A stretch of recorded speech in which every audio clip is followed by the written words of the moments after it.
Bonjour à tous, bon aujourd'hui on se retrouve sur la Twingo pour faire le changement de bougie, de fil de bougie. Bon, c'est relativement simple et relativement rapide, mais quand on ne sait pas, c'est toujours intéressant de voir comment c'est fait.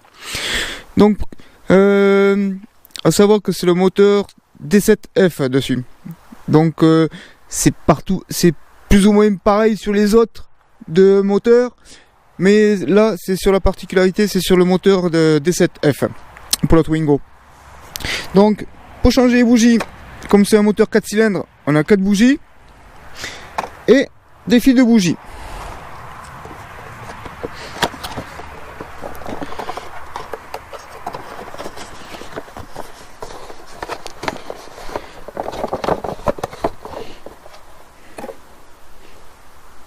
Voilà, les fils de bougie, hein. Il y en a 4 pour le 4 cylindres. Pas bien compliqué, et forcément les 4 bougies. Hop.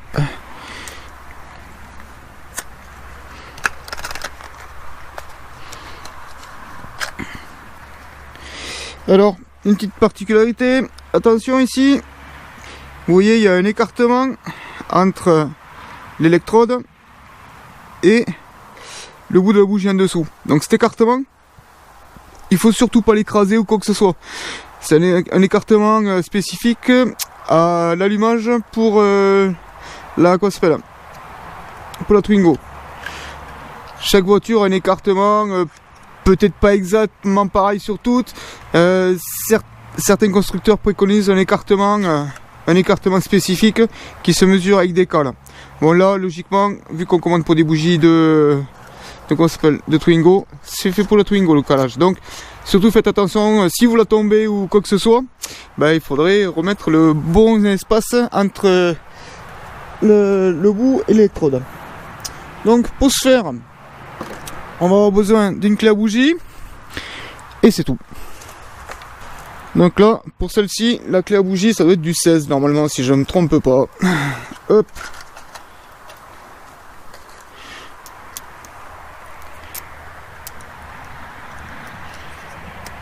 Ouais, c'est bien du 16.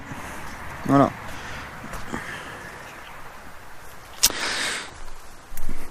Donc, la particularité de ces douilles, d'accord, à bougie, c'est que, comme vous pouvez le voir, bon, elles sont creuses, forcément, c'est logique. Mais en plus, vous avez un petit caoutchouc dedans, comme ceci.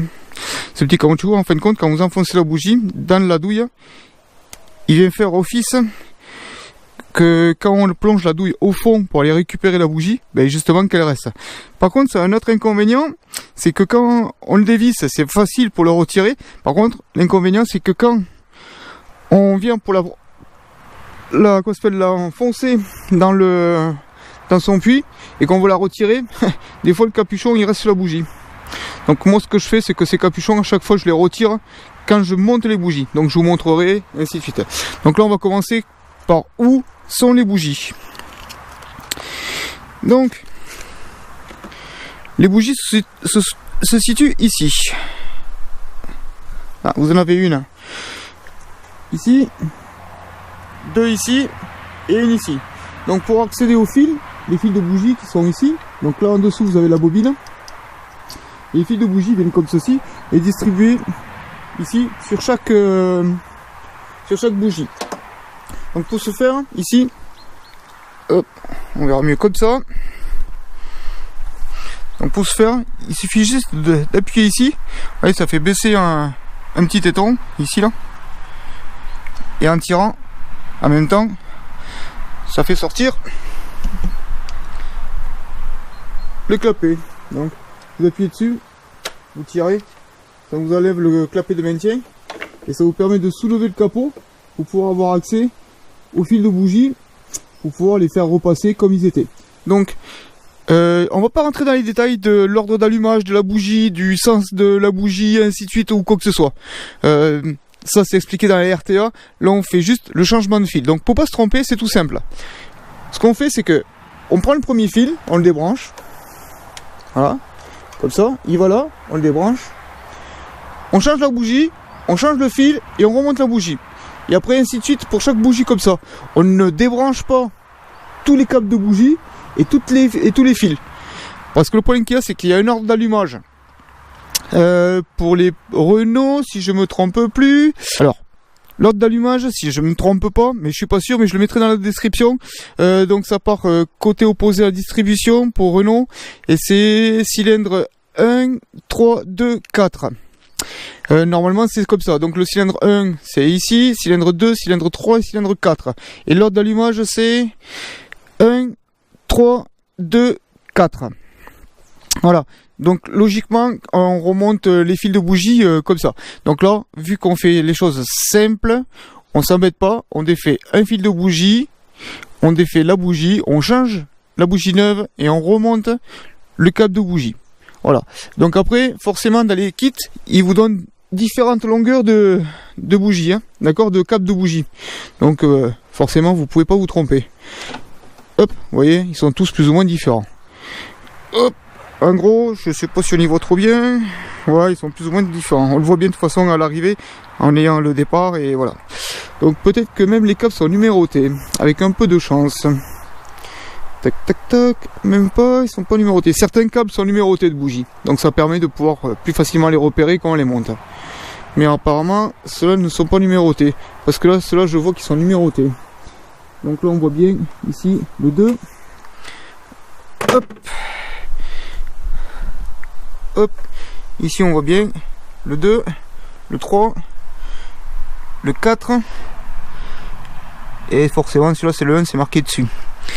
À voir quand même, je les change parce que ce sont quand même, comme vous pouvez le voir, c'est les câbles d'origine, c'est marqué dessus Renault, hein. C'est d'origine. La voiture a 120 000, hein. Donc bon, je les change parce que elle tourne pas mal, mais c'est un petit peu vieillissant. Pour moi ça le fait pas, donc c'est pour ça que je les change. Donc on en revient au changement. Ben, c'est tout simple, hein. Donc comme je vous ai dit, on commence par le premier de câble. Donc il suffit de tirer dessus, hein. Ça vient tout seul, d'accord. C'est juste des trucs emboîtés les uns sur les autres. Le fil de bougie, celui-là on tire dessus, pareil, puis basta. Hop. Alors, maintenant, ce qu'il faut faire, c'est prendre la longueur de celui-ci avec les 9 et comparer. Donc après, vous faites l'essai, vous les contrôlez pour voir s'il y a assez de longueur. Hop. C'est trop petit. Donc, après, pour démonter les bougies...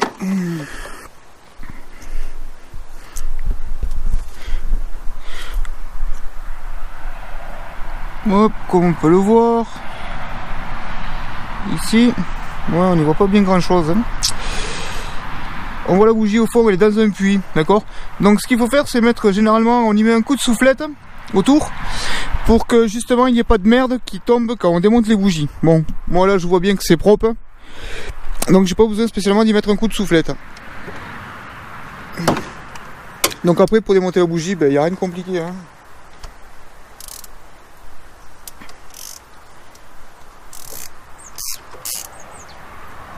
Alors bien sûr, les bougies, il faut pas qu'elles soient serrées comme des Mongols.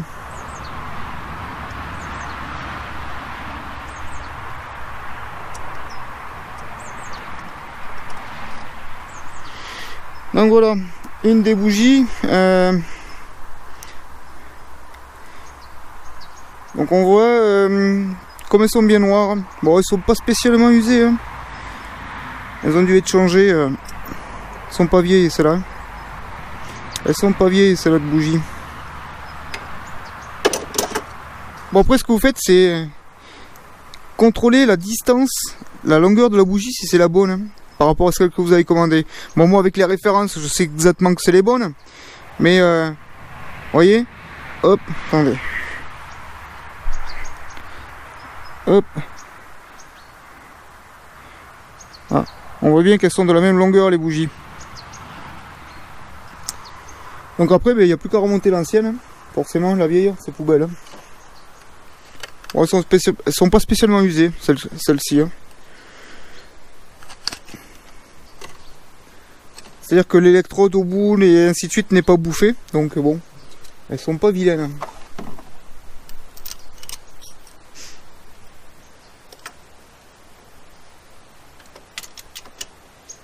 Alors pour les revisser les bougies, vous faites doucement. Voilà, vous les vissez à la main. Si vous sentez que ça force, ben c'est que c'est pas bon, le filet il est pas dans le bon sens ou quoi que ce soit. Donc vous refaites doucement et vous les remettez jusqu'à ce que vous arrivez à les serrer. Voilà. Là vous voyez, je les serre plus à la main. Par contre je peux les serrer sans problème. Voilà. Donc, il faut pas trop les serrer les bougies. Donc maintenant il faut les serrer. Les ordres de couple je sais plus, je les ai plus en tête. Moi je fais ça toujours à la main parce que je sais le faire. Enfin je sais le faire. Il faut pas serrer trop fort. Voilà. C'est pas... Et je vous donnerai le coupe de serrage dans le descriptif de la vidéo.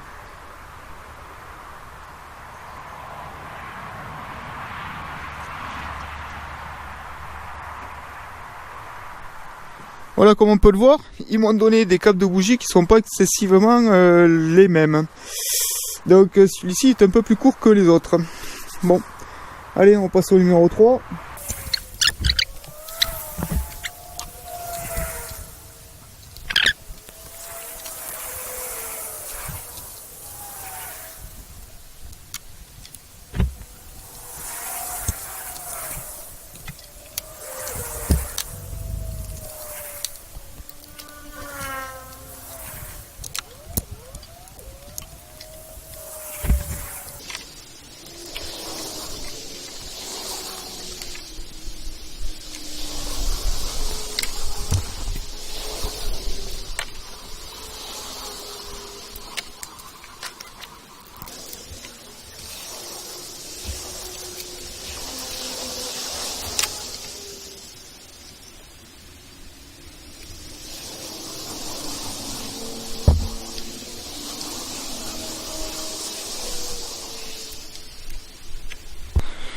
Bon ben voilà, donc il n'y a rien de compliqué à changer les bougies. Donc, comme vous avez vu, hein, on commence par celle que vous voulez.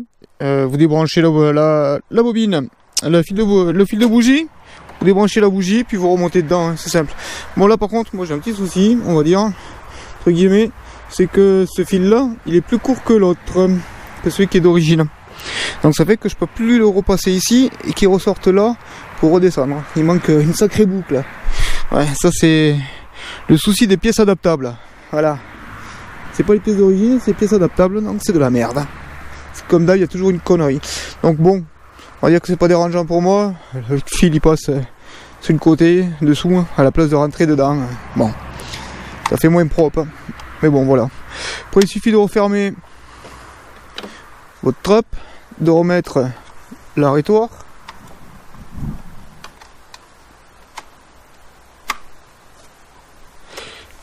Hop.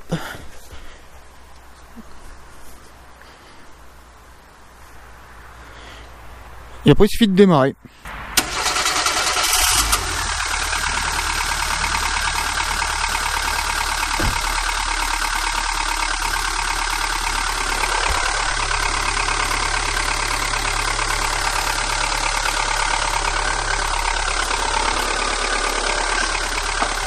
Bon ben voilà, vous avez pu le constater, il n'y a rien de compliqué à changer ces bougies et ces fils de bougies soi-même.